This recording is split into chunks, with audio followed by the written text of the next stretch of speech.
پیش کریں گے، لیکن آپ نے ہنسی خوشی سے قبول کیا، تو اس کیا آپ یعنی میں خود بھی کیوریس ہوں، باقی لوگ بھی سمجھنا چاہتے ہیں کہ اس کی کیا وجہ ہے؟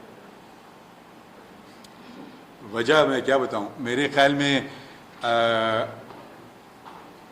آئین کو سمجھنے کے لیے جب تک لوگ آئین کو نہیں سمجھیں گے تو اس کی قدر بھی نہیں ہوگی۔ یہ ایک عدالت کے کمرے میں ہم بحث کر لیں یا وکیل دلائل دے لیں، پارلیمنٹ کا اجلاس کون دیکھتا ہے کون نہیں دیکھتا ہے، مگر میں سمجھتا ہوں کہ آئین جو ہے لوگوں کا آئین ہے، اور اگر آپ اب یہ جو میں آیا ہوں یہ آپ کی یونیورسٹی، اس کا عنوان ہے شفا تعمیر ملت یونیورسٹی۔ تعمیر ملت تو ٹھیک ہے، شفا یہ ہے، شاید آپ کے ذہن میں یہ نہ ہو تو اگر میں شفا کا پیغام کہیں لے جاؤں تو میرے خیال میں میں کوئی غیر مناسب بات تو کر نہیں رہا ہوں، بلکہ آپ کو تو مجھے دلیری کا تمغہ دینا چاہیے کہ میں آپ کے سوال لینے کے لیے بھی تیار ہوں۔ کیونکہ عام طور پہ کہا جاتا ہے ٹھیک ہے آپ کو ججمنٹ نہیں پسند آیا مت آپ کیا کر سکتے ہیں، میں اس کی کیا وضاحت کروں۔ نہیں، ہم تو چاہیں گے کہ آپ بھی یعنی تحفظ اور انصاف کے لیے کس کی طرف دیکھیں؟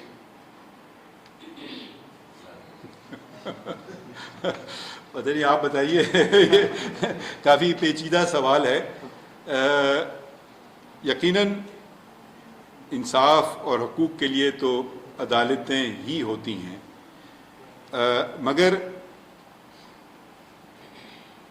یہ ضروری نہیں ہے۔ اب ہم لوگ لفظ استعمال کرتے ہیں اردو میں ظلم، اب ظلم جو عربی میں لفظ ہے اس کے ایک بہت وسیع معنی ہیں۔ ایک چیز اپنی جگہ پر نہ ہو وہ ظلم ہے، اگر میں اس کو اس کے اندر رکھ دوں تو آواز نہیں پہنچے گی تو یہ ظلم ہو گیا۔ تو ہر چیز کو اپنی جگہ پہ ہونا لازمی ہے، تو یہ بھی ایک یہ جو ہم کہتے ہیں نا ظلم، ظالم کیا کرتا ہے، وہ کیا کرتا ہے؟ ظالم یہ کرتا ہے کہ وہ کہتا ہے میری مرضی، آئین کیا کہتا ہے؟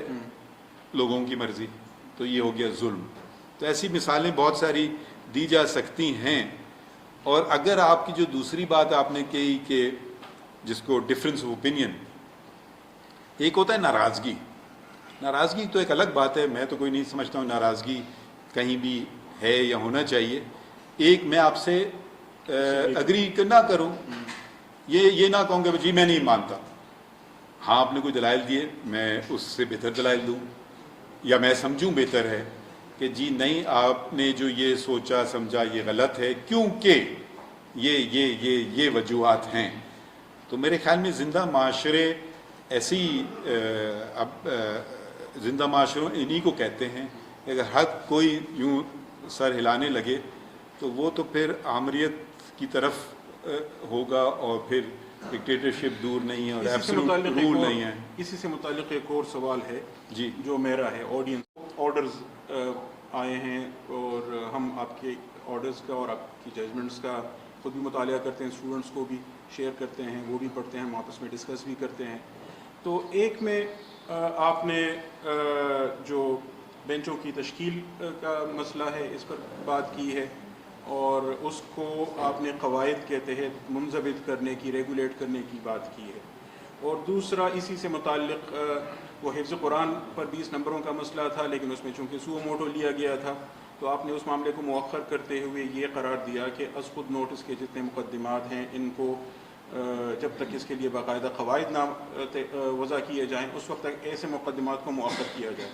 سوال یہ ہے کہ ابھی چند مہینے بعد انشاءاللہ آپ خود چیف جسٹس بنیں گے، آپ یعنی ہم سمجھنا چاہتے ہیں قدغن کیوں لگانا چاہتے ہیں؟ پتہ نہیں یہ میری آپ تنقید کر رہے ہیں یا میری تعریف ہو رہی ہے ادھر، میں بھی سوچتے کہ یہ دیکھیں جو میری رائے ہے ہو سکتا ہے غلط ہے. ایک آئین میں 184(3) جس کو عام طور پہ سیوموٹو کہتے ہیں، مگر سیوموٹو کا لفظ آئین میں استعمال نہیں کیا گیا ہے. یہ ایک لیٹن ٹرم ہے. آپ انگلستان جائیں سیوموٹو کہیں وہ بھی نہیں سمجھ پائیں گے. یہاں تک کہ ایک جج صاحب میرے ساتھ بیٹھے تھے تو کوئی سیوموٹو بات کہتے ہیں واٹ از سیوموٹو، تو یہ انگلستان کے جج تھے. تو 184(3) کی جو بات ہوتی ہے نا، وہ اختیار سپریم کورٹ کو دیتی ہے کہ آپ کچھ اس میں کچھ شرائط دی گئی ہیں کہ جب کوئی پبلک امپورٹنس یا مفاد عامہ کا کوئی کیس ہو، ایک یہ لازمی ہے اس کو پورا کرنا، دوسرا یہ for the enforcement of fundamental rights, بنیادی حقوق کے نفاذ کے لیے کوئی کام کیا جائے. اب یہ آپ کہیں کہ یہ شک، یہ جو میری عقل میں ہے کہ یہ شک کیوں رکھی گئی تھی. یہ شک رکھی گئی تھی مظلوموں کے لیے، یہ شک رکھی گئی تھی برک کل ورکرز کے لیے، یہ شک رکھی گئی تھی بانڈڈ لیبررز کے لیے، یہ شک رکھی گئی تھی وہ خواتین جن کو تعلیم سے محروم کیا جا رہا ہے، یہ شرک رکھی گئی تھی کہ بچوں پہ آپ زبردستی ان سے جبراً کام کروائیں. کیونکہ یہ لوگ وکیل تک تو کیا، عدالت تو کیا وکیل تک بھی شاید نہ پہنچ سکیں. ٹھیک ہے، تو یہ ان کے تحفظ کی شک ہے. اب یہ شک بھرپور طریقے سے پاکستان میں اس کا استعمال ہوا ہے. میرے سمجھ سے کئی بہت اچھی دفعہ اور کئی بہت بری دفعہ. ٹھیک ہے، وہ شاید آپ مجھ سے بہتر جانتے ہوں. تو جب یہ شک استعمال ہوتی ہے، یہ میں آپ کو فائدہ دینے کے لیے نہیں کر سکتا ہوں، میں اس کلاس روم کو فائدہ دینے کے لیے نہیں کر سکتا ہوں. میں یہ اس کا جو وہ بہت امپلیمنٹیشن پورے معاشرے پہ ہو اور معاشرے میں جو بنیادی حقوق ہیں ان کے متعلق ہو. یہ دونوں باتیں ساتھ نہیں چلیں گی تو یہ شک استعمال نہیں کی جا سکتی ہے. اب اور اس میں بھی ذرا آپ کو سوچنا چاہیے، کیونکہ یہ ہر قانون میں ایک اپیل، کم از کم ایک اپیل کا حق ہے، چاہے وہ فوجداری ہو یا وہ دیوانی ہو. کوئی ایسا قانون پاکستان کا نہیں ہے، بلکہ میرے خیال میں شاید دنیا میں بھی نہیں ہے، جہاں کہ اپیل کا آپ کو حق نہ دیا گیا، سوائے 184(3) کے فیصلے کے خلاف آئینی اپیل، قانونی اپیل کا حق نہیں ہے. تو جب یہ شک استعمال میں لائی جائے تو بہت ہی پھونک کے پیر رکھنے چاہیے. ٹھیک ہے، کیونکہ میں ایسی بات نہ کر بیٹھوں کہ آپ کا تو میں نے فائدہ کر دیا مگر ان لوگوں کا میں نے نقصان کر دیا، یا اس کے برعکس. تو اور اس کے دور پا نتائج. ٹھیک ہے، اپیل کا حق نہیں ہے. اچھا، تیسری بات، اب آپ نے مجھے دعوت دی ہے جج آف دا سپریم کورٹ. میرے پاس جب کیس آتا ہے تو وہ کبھی تو 3 عدالتوں سے، کبھی 4 عدالتوں سے پہنچتے یہاں آتا ہے. تو وہ اس میں جو اصلی قانونی آئینی بات ہے اس کا ایسنس آتا ہے میرے پاس. ٹھیک ہے، یہ نہیں کہ میری رائے یہ تو وہ ہو جائے گا، یہ ہو جائے گا، نہیں. پہلی عدالت سول جج یا کرمنل کورٹ ہے، پھر اس کے بعد اپیلیٹ کورٹ ہے، پھر ریویژنل کورٹ ہے، پھر ہائی کورٹ ہے، پھر سپریم کورٹ ہے. تو بہت ساری آپ کو آراء آپ کے سامنے آتی ہیں. سول جج نے یہ کیا، ڈسٹرکٹ جج نے اس کو برعکس کر دیا، ہائی کورٹ نے پھر اس کو الٹ کر دیا یا تیسری کوئی رائے دے دی. تو جب تک آپ کے پاس آئے گی چیز تو آپ پھر بہت ذرا پیچھے بیٹھ کر کے آرام سے ٹھنڈے دل سے، کیونکہ اب آپ کے سامنے کوئی وہ نہیں ہے، لیٹیگنٹ نہیں ہے. آپ دیکھیں گے ہاں یہ بات اس میں وزن ہے، اس میں وزن ہے، یا اس میں وزن نہیں ہے، تو ایک طریقے سے آپ چلیں گے آگے. تو عام طور پہ کیسز ایسے آتے ہیں. اب 184 میں 3 کے تحت میں بن گیا ٹرائل کورٹ. جی تو میں شہادت دے بھی رہا ہوں اور اس کا جواب بھی دے رہا ہوں، اور انکوزیٹوریل پاورز بھی یوز کر رہا ہوں. اور یہ جو لفظ ہے انکوزیٹوریل، یہ بھی ایک اچھا لفظ نہیں ہے، مگر چلیں استعمال آپ کرنا چاہیں تو بہت محتاط ہونا چاہیے. اب میں یہ نہیں کہہ رہا ہوں کہ میرا فیصلہ صحیح ہے غلط ہے، یہ آپ لوگ کہیں گے یا تاریخ کہے گی. ٹھیک ہے، اس معاملے میں بھی سر یعنی سو موٹو کا آپ نے ذکر کیا، تو ہمیں یعنی ایک 5 ممبر بینچ کی ججمنٹ پہلے سے موجود ہے کہ یہ چیف جسٹس وہ ماسٹر آف دا رولز ہے، تو اس وجہ سے سو موٹو کے لیے بینچ کی تشکیل کا اختیار بھی انہی کے پاس ہے، اور کب سو موٹو لینا چاہیے کب نہیں لینا چاہیے، چیف جسٹس کو لینا چاہیے. آپ کی رائے یہ ہے کہ نہیں، یہ سپریم کورٹ کا اختیار ہے، اس کے لیے سپریم کورٹ جو چیف جسٹس اور تمام ججز پر مشتمل ہے وہ قواعد وضع کرے. شاید کوئی تیسری رائے بھی پائی جاتی ہو، تو اس میں اس کو یعنی اس سے کس طرح نکلا جائے؟ میں آپ کو مختلف رائے بتا دیتا ہوں. میری رائے یہ ہے، میری رائے، میں اب یہ نہیں کہہ رہا ہوں کہ جو میرے حساب سے تو صحیح رائے نہیں تو میں نہیں رکھتا یہ رائے، کہ جی جب عدالت بیٹھتی ہے اس کو آپ سپریم کورٹ کہتے ہیں، اور 184(3) شروع ہوتا ہے سپریم کورٹ، جی اس میں یہ نہیں لکھا ہے سینئر پیونی جج چیف جسٹس. ٹھیک ہے، تو میری رائے یہ ہے کہ یہ اختیار صرف سپریم کورٹ کے پاس.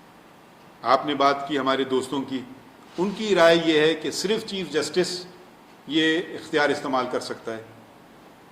میرا ان سے سوال تو میں نہیں کروں گا، مگر میں ایک چیز، آئین یہ نہیں کہتا ہے. اگر آئین کہتا ہے تو مجھے شک بتا دیجئے. آپ نے دوسری بات کی ماسٹر آف دا رولز، آئین یہ نہیں کہتا ہے، اگر کہتا ہے تو مجھے شک بتا دیجئے، تو میری اصلاح بھی ہو جائے گی اور پھر میں آپ کے نظریے پہ بھی چل سکوں. ایک تیسری رائے جو ہے وہ یہ ہے کہ نہیں، نہ صرف سپریم کورٹ کی ایک بینچ، نہ صرف چیف جسٹس، سپریم کورٹ کا مطلب 184(3) میں یہ ہے تمام ججز اور چیف جسٹس مشترکہ طور پہ. یہ بھی ایک رائے ہے. غالباً اطہر من اللہ صاحب نے ذکر کیا. ٹھیک ہے، ہاں، تو یہ بھی ایک رائے ہے. تو ان میں سے کون صحیح ہے کون غلط ہے، یہاں آتے ہیں اکیڈمیا.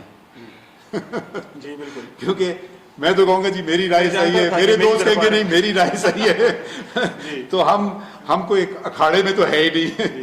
ہم تو دیکھیں عقل اور سمجھ سے، اور انسان غلطی کا پتلا ہے، سیکھتا ہے. جس دن میں تو آج بھی مجھے 82 سے میں نے وکالت، اب 41 سال ہونے کو ہیں، میں آج بھی اپنے آپ کو قانون کا طالب علم سمجھتا ہوں. کیونکہ ہر دن کوئی نہ کوئی مقدمہ آتا ہے، کوئی نیا پہلو آتا ہے جو میں نے پہلے نہیں دیکھا ہوتا ہے. پرانے پہلو پہ آپ کو فیصلہ کرنا آسان ہوتا ہے، نئی بات جب آتی ہے تو پھر ذرا اور سوچنا ہوتا ہے کہ ذرا سمجھ لیں اچھی طرح سے. اب کی یہ یعنی جس طرح آپ ماشاءاللہ آئین کی مختلف پروویژنس کی تشریح کر رہے ہیں، اور اس طرح یعنی بالکل پانی بنا کر اس کو سادہ انداز میں پیش کر دیتے ہیں، ہمارے لیے تو بہت، یعنی آپ ایک اچھے لا پروفیسر بھی ہو سکتے ہیں ماشاءاللہ. لیکن ذہن میں یہ سوال آتا ہے کہ یہ جو آئینی مقدمات اہم نوعیت کے ہیں، ان میں آپ بینچ میں کیوں نہیں ہوتے؟ کہ آپ نے خود یعنی ان سے معذرت کی ہے کہ مجھے اس بینچ میں نہ شامل کریں، یا بعض اوقات یہ ہوتا ہے کسی کو کرمنل لا سے دلچسپی ہوتی ہے، کوئی ٹیکسیشن کا ماہر ہوتا ہے تو وہ کہتا ہے ایسے مقدمات لائے جائیں.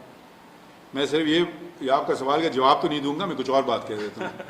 جب سے میں جج بنا ہوں سپریم کورٹ میں، جی سر، میں نے کبھی گزارش نہیں کی کہ مجھے ان قسم کے مقدمات میں بٹھایا جائے یا ان قسم کے مقدمات میں نہ بٹھایا جائے. یہ کبھی نہیں گزارش کی کہ جی ان جج صاحب کے ساتھ میں بیٹھنا پسند فرماتا ہوں یا ان کے ساتھ بیٹھنا میں نہیں پسند فرماتا ہوں. یہ میں نے آج تک رجسٹرار کو نہیں کہا کہ یہ مقدمات، بھائی کچھ مقدمات ہیں جو آپ شاید آپ کی اتنی اس پہ وہ نہیں ہو، مہارت نہ ہو کہ بھئی میرے پاس نہ لگائیں. میں نے یہ کام نہیں کیے ہیں. اب بینچ، یہ دوسرا جو ہے یہ سوال میں جواب نہیں دے سکتا ہوں، شاید کوئی اور دے سکے بہتر. جی ٹھیک ہے. بلوچستان میں جب آپ چیف جسٹس تھے تو آپ بینچز کی تشکیل کیسے کرتے تھے؟ ججز کے سامنے کیسز کیسے فکس ہوتے تھے؟ بلوچستان میں جو کیسز فکس ہوتے تھے وہ میں نہیں کرتا تھا، وہ رجسٹرار کرتے تھے. اچھا ٹھیک ہے. میں رجسٹرار بیوروکریسی سے تھا؟ نہیں، رجسٹرار تھے ڈسٹرکٹ اینڈ سیشن جج، بدلتے جاتے تھے. تو میں یہ کرتا تھا کہ بینچز کی تشکیل میں نے کر دی کہ یہ بینچ آئینی مسئلے سنے گی، یہ فوجداری کے کیسز سنیں گی، یہ اپیلیں سنیں گی، یہ فیملی کیسز کرے گی. میں ان کو 1 ماہ 2 ماہ رکھتا تھا. جو نئے جو آتے تھے ججز، ان کو میں کوشش کرتا تھا کہ سینئرز کے ساتھ بٹھاؤں شروع میں، ایک دم سنگل بینچز میں نہ بٹھاؤں. پھر 2-4 ماہ بعد ہم ان کو روٹیٹ کر دیتے تھے.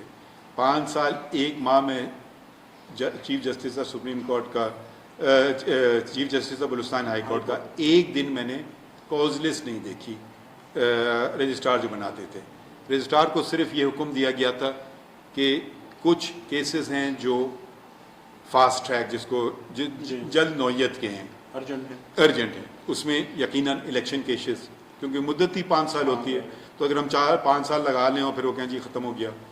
چھوٹے جس میں فوجداری کے، جس میں کم سزائیں ملی ہوں، تو وہ یعنی کہ وہ سزا ہی کاٹ چکا ہے، تو پھر ہم کیس سنیں. فیملی کیسز کیونکہ قانون میں لکھا گیا ہے، نیب کے کیسز میں بھی قانون میں لکھا گیا ہے، تو وہ تو الگ الگ قطاروں میں کھڑے ہو جاتے تھے. مگر پریزیڈنٹ، پرائم منسٹر اور چیف جسٹس پاکستان، ٹھیک ہے، آئین بنانے والوں نے اس کو چینج کر دیا. تو مگر میں صرف جو بات کہنا چاہوں گا کہ یہ بھی بہتر ہے، یہ اس ادارے کی بات نہیں کر رہا ہوں، جنرل بات کر رہا ہوں. آپ اکٹھا ہو جائیں کہ یہ صرف ووٹنگ نہ ہو، مگر اس پہ دلائل دیے جائیں، دلائل سنے جائیں. ہو سکتا ہے میری ایک شخص کے متعلق ایک رائے ہے، اچھی یا بری، تو آپ نے کوئی بات کی، میں اپنی رائے بدلنے کے لیے تیار بیٹھا ہوں. یہ نہیں کہ جی میں نے یہ فیصلہ کر لیا ہے. میرے حساب سے چاہے یہ جو ہوتا ہے میں نے فیصلہ کر لیا ہے، چاہے گھر میں ہو وہ بھی غلط ہے، چاہے آپ برا مانیں گے، چاہے استاد بھی کہے میں نے فیصلہ کر لیا ہے. اگر کوئی جائز سوال ہے تو اس کا جواب دیں. جو جواب نہیں دیں گے تو پھر وہ استاد لگے گا اس کو پتہ نہیں ہے، یا وہ اپنی دوست نہیں، استادوں کو استادی آتی ہے، وہ کہتے ہیں this is a very good question, okay next. یہ وہ اچھے والے استاد ہیں. یہ بھی کرتے ہیں بعض اوقات کہ ہاں یہ سوال آپ نے بہت اچھا کیا، آڈینس میں آپ کوئی جواب دینا چاہیں گے، پھر ہم ان کو دیکھ اور بھی طریقے ہوتے ہیں. ہاں، ملا نصر الدین کا بھی واقعہ ہے سر. ہاں بالکل سر.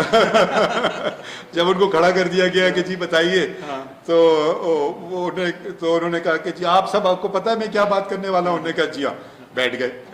تو نے کہا مولانا نصر الدین آج ہمیں چکر دے گئے، تو وہ خطبے کے لیے بلائے. انہوں نے کہا آج ہم کہیں گے، آدھے کہیں گے نہیں، آج ہم کہیں گے نا.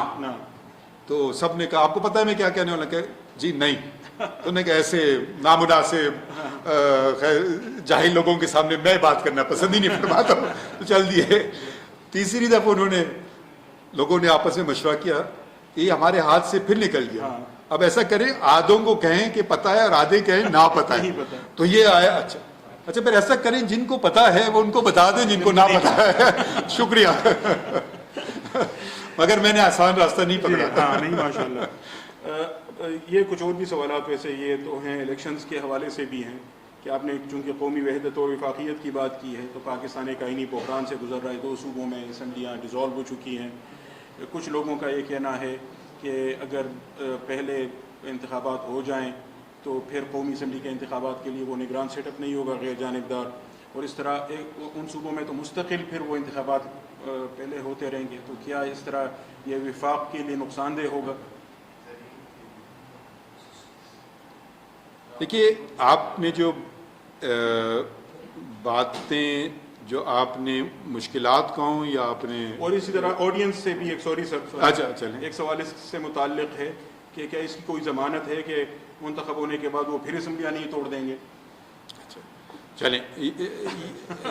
اب یہ جو بات آئی ہے سامنے، میرے خیال میں پاکستان کی تاریخ میں شاید پہلی دفعہ آئی ہے. ٹھیک ہے، میں تو اس پہ اپنی کوئی رائے نہیں دوں گا. میں کیونکہ اس لیے نہیں کہ میں رائے دینے سے گھبراتا ہوں، مگر میں رائے بنانے سے پہلے ہر ایک کو سننا پسند فرماتا ہوں. جی بہت خوب. ٹھیک ہے، کہ ہو سکتا ہے میری ذہن میں کوئی بات ہو، مگر اکثر میں ایک صبح ہمارے یہاں فائلز آتی ہیں اگلے دن کی، پڑھتے ہوئے یقیناً کوئی نہ کوئی آپ کا رجحان کسی طرف جاتا ہے. آپ کرسی میں بیٹھیں جج کی، تو شروع میں جو سوچا ہوا تھا کہ کیس نہیں بنتا ہے، نہیں، اس میں تو بڑا اچھا پوائنٹ نکلا ہے، یہ تو کیس ہے. تو یہ اگر آپ ذہن میں اپنے آپ اپنے آپ کو رکھیں.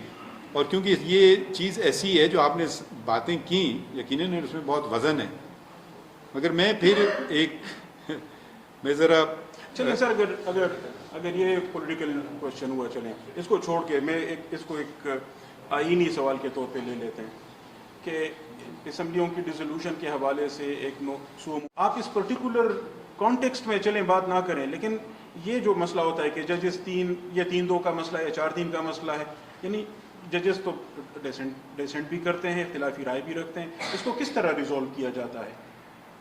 میں اس کا جواب نہیں دوں گا. میں آپ کو 2 مثالیں, حقیقی مثالیں دوں گا جو میرے ساتھ ہوئیں. ابھی جس فیصلے کا آپ نے ذکر کیا وہ کہ 184 کے رولز نہ بنے تو ابھی تک آپ ان پہ فیصلہ نہ کریں, تو اس پہ 3 ممبر بینچ تھی, 2 ایک طرف تھے میجورٹی میں, میں جی, ایک ہمارے بھائی کی رائے کچھ اور تھی, شاہد وحید, ٹھیک ہے, سر آنکھوں پر. اس کے بعد ہم نے ایک چھوٹا سا لکھا order of the court by a majority of 2-1 یہ فیصلہ ہے, ٹھیک ہے. ایک یہ مثال ہے. ایک مثال میں دیتا ہوں جو میں نے سب سے شاید اپنی جب میری ایلیویشن ہوئی تھی, اپوائنٹمنٹ ہوئی تھی سپریم کورٹ میں, تو ایک 17 پوری تشکیل دی گئی سپریم کورٹ. اس وقت سارے ججز, کوئی خالی نہیں تھا, 17 ججز تھے. چیف جسٹس فوجی عدالتوں کا جو مسئلہ جی, فرسٹ امینڈمنٹ, وہ اس وقت کے چیف جسٹس تھے ناصر الملک صاحب. یہ 21ویں ترمیمی امینڈمنٹ ٹو دا کانسٹیٹیوشن تھا کہ سویلینز کو ملٹری کورٹس ٹرائی کر سکتی ہیں یا نہیں. تو اس میں آئین میں ترمیم لائی گئی تھی اور یہ چیلنج کی گئی تھی. یہ جو فیصلہ ہے, بہت سارے ججز نے الگ الگ فیصلے لکھے, ان میں سے میں بھی ہوں. وہ تو بہت ہی ضخیم فیصلہ ہے, 800 صفحات, 800 صفحات, 800 صفحات پہ مختلف رائے ہیں. چیف جسٹس نے کہا کہ اس کو ہم دیکھ ہی نہیں سکتے, ٹھیک ہے, آئینی ترمیم ہے. ان کے ساتھ حمید الرحمان صاحب تھے, اقبال حمید الرحمان صاحب تھے, تو شاید وہ مائنورٹی آف 2 میں تھے. 8 نے کہا دیکھ سکتے ہیں, 8 کی میجورٹی نے کہا کہ دیکھ بھی سکتے ہیں اور یہ صحیح ہے. میں نے کہا کہ دیکھ سکتے ہیں مگر یہ صحیح نہیں ہے. 8 نے کہا کہ basic structure of the constitution دیکھا جائے. 5 نے, جس میں میں تھا, میں نے کہا نہیں, جو ایک چیز جو 47 سے چلی آ رہی ہے وہ قرارداد مقاصد ہے, جو اب پریامبل ٹو دا کانسٹیٹیوشن یا آبجیکٹو ریزولوشن ہے, اس کو دیکھا جائے. تو اس میں بہت ساری مختلف رائے تھی, مگر آخر میں ایک جملے میں ناصر الملک صاحب نے تمام چیزیں لکھ دی. بالکل آخری صفحے پر, وہ میرے خیال میں 5 سطحوں پہ یا ایک جملہ ہے. جی بالکل. By majority of so and so to so and so یہ ہوا, by majority of so and so to so and so یہ ہوا, by majority so and so یہ ہوا. اب ایک صفحے پہ 17 نے دستخط کیے. جی بالکل. میں سیکنڈ جونیئر موسٹ جج تھا اس وقت, تو ہم سب نے ایک صفحے پہ دستخط کیے. تو اس میں اگر آپ کو میں کو پڑھیں 800 پیجز, تو آپ کہیں یار فیصلہ کیا ہے, آپ شاید ایک فیصلہ اٹھا لیں تو آپ کہیں یہ فیصلہ ہے, کوئی دوسرے یہ اٹھا لیں یہ فیصلہ ہے, تیسرا کوئی اٹھا لیں, چوتھے صاحب سارے بھی پڑھ لیں اور پھر بھی شاید ان کے ذہن میں کلیئرٹی نہیں ہو, کنفیوژن ہو. تو وہ ایک صفحہ پہ بات آ گئی صاف ستھری کہ یہ فیصلہ ہے. یہ آرڈر آف دا کورٹ کا آپ نے ذکر کیا, یہ آرڈر آف دا کورٹ کون, یعنی کس کی ذمہ داری ہوتی ہے لکھنا, جو بینچ کو لیڈ کرتا ہے یا چیف جسٹس؟ اب میں آپ کو 2 باتیں جب میرے ساتھ ہوئی ہیں, تو ایک تو اس وقت کے چیف جسٹس نے لکھا تھا, ناصر الملک صاحب نے, اور ہم سب نے دستخط کیا تھا. اور ابھی کیونکہ میں سینئر تھا, جو میں نے اس کیس کا ذکر کر رہا ہوں, میں نے آرڈر آف دا کورٹ لکھا, تینوں جج صاحبان نے اس پہ سائن کیے. کم از کم یہ آپ کو پھر اب اس میں کہ آرڈر کیا ہوا, اب آپ ہو سکتا ہے آپ یہ کہیں کہ نہیں میری رائے غلط تھی اور مائنورٹی رائے صحیح تھی, یہ آپ کی رائے ہے, ٹھیک ہے, مگر فیصلہ رائے میں, فیصلہ اور رائے میں فرق ہوتا ہے. میری رائے کیا ہے اور عدالت کا فیصلہ کیا ہے. جی سر. یہ اسمبلیوں کی بحالی کے متعلق اور بھی بہت سارے کویشچنس ہیں, سوری اسمبلیوں کی تحلیل کے بارے میں, بحالی کا بھی ویسے کوئی ہائپوتھیٹیکل کویشچن تو ہو سکتا ہے, لیکن یہ ایک سوال پیدا ہوتا ہے کہ کئی لوگوں نے اٹھایا ہے, ٹاک شوز میں بھی ڈسکس ہوتا رہا ہے. یہ آپ خود تو نہیں بنا رہے ہیں سوال؟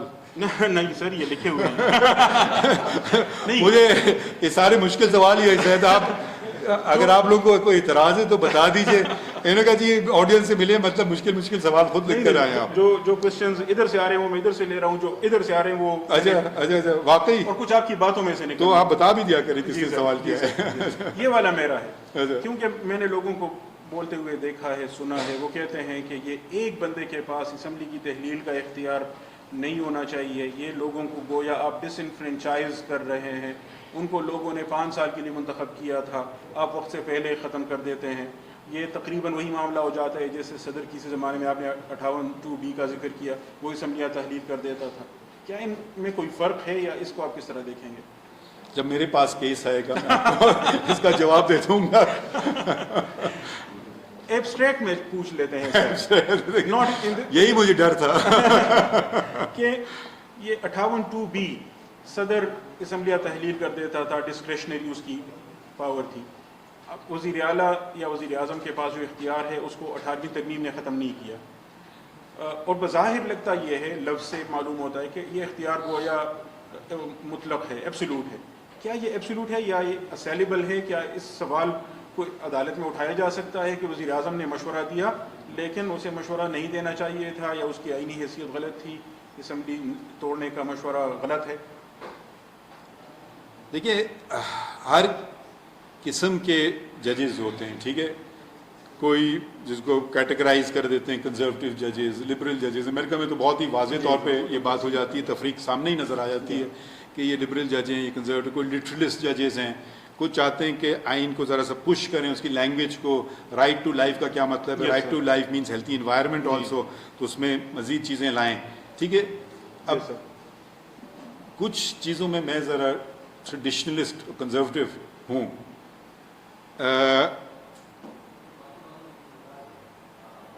جہاں تک 184(3) ہے, دیکھیے میں نے کہا کہ آئین میں میرے پاس کیا اختیار ہیں.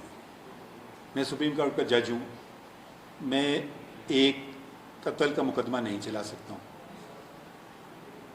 وہ ایک سیشن جج چلا سکتا ہے, اس کے اوپر ہائی کورٹ ہے, پھر سپریم کورٹ آتی ہے. ایک خلا کا کیس میں نہیں چلا سکتا ہوں, وہ اس سے بھی نجی عدالت چلائے گی, فیملی کورٹ. اس کے پاس وہ اختیار ہے جو میرے پاس نہیں ہے. میں اس کے فیصلہ پہنچتے تک میں اس کو سرا سکتا ہوں, یا میں اس کو ہٹا سکتا ہوں, یا میں اس کو تبدیل کر سکتا ہوں, مگر میں خود نہیں یہ کام کر سکتا ہوں. اب سپریم کورٹ پاکستان آئین اختیار دیتا ہے سپریم کورٹ کو, اور یہ نہیں ہے, کہیں یہ نہیں لکھا ہے کہ لامحدود اختیارات ہیں. ایک ہمارے پاس ہے اپیلیٹ جورسڈکشن کے نیچے سے فیصلہ ہے, ایک ہمارے پاس ہے ٹرانسفر جورسڈکشن کہ 2 صوبوں میں کیس چل رہا ہے ادھر ادھر, ایک ہمارے پاس ہے ریویو جورسڈکشن, اپنے ہی فیصلے کو دوبارہ دیکھیں اس میں کوئی غلطی ہو گئی, ایک ہمارے پاس ہے ایڈوائزری جورسڈکشن, صدر بھیجیں کہ یہ سوال کا کیا جواب دیتے ہیں, آپ ایڈوائز دیں گے, فیصلہ نہیں کریں گے. ایک ہمارے پاس ہے جی نجی عدالت نے یہ کیا, اوپر نے یہ کیا, پھر اوپر والے نے بدل دیا, تو اب ایز آف رائٹ اپیل نہیں بنتی ہے, لیو ٹو اپیل بنتی ہے, اور اس میں کوئی ایسا قانونی نقطہ آیا ہم نے اس کو دیا لیجیے. ایک اور ہمارے پاس واحد اختیار ہے 184(3) اوریجنل جورسڈکشن, یا ہاں 2 حکومتوں میں تنازع ہو جائے, ٹھیک ہے, یا کوئی مسئلہ آ جائے. 184(3) کی میں بات کر چکا ہوں, تو 184(3) میں آپ کو 2 چیزیں بالکل نہیں بھول سکتی. Number 1 supreme court, number 2 matter of public importance, number 3 for the enforcement of fundamental rights, ٹھیک ہے. اب آئین میں سارے اختیار ہمارے پاس نہیں, دوسرے ادارے بھی ہیں, الیکشن کمیشن بھی ہے, وہ ایک الگ ادارہ ہے. تو کیا الیکشنز کا معاملہ فنڈامنٹل رائٹس کی انفورسمنٹ کا نہیں ہے؟ نہیں, فنڈامنٹل رائٹس جو ہیں وہ ایک چیپٹر ہے آئین کا, اس میں اندراج ہے, ٹھیک ہے, اس میں کوئی بحث مباحثہ تو نہیں ہونا چاہیے کیا چیز ہے کیا نہیں. فنڈامنٹل رائٹس یہ پارٹ 2 ہے, اور یہ 8 سے شروع ہوتا ہے اور یہ چلتا رہتا ہے 28 تک چلتا رہتا ہے. Fundamental rights, right to education, freedom of expression, right to information, ٹھیک ہے. اب ان میں سے آپ مجھے بتا دیں کون سی شک ہے. میں پہلا سوال اگر آپ میرے پاس لائیں گے 184(3) کا, میں آپ سے ایک جنرل بات کر رہا ہوں, کہیں گے جی میں پہلے پوچھوں گا میٹر آف پبلک امپورٹنس, آپ کہیں گے یہ وجوہات ہے. پھر میں آپ سے پوچھوں گا دوسرا سوال وچ فنڈامنٹل رائٹ. ٹھیک ہے جی ٹھیک ہے. تو اس کا مطلب ہے کہ سپریم کورٹ میں تو یعنی وہی معاملات براہ راست آ سکتے ہیں جو عوامی مفاد کے بھی ہوں اور جو ان بنیادی حقوق کی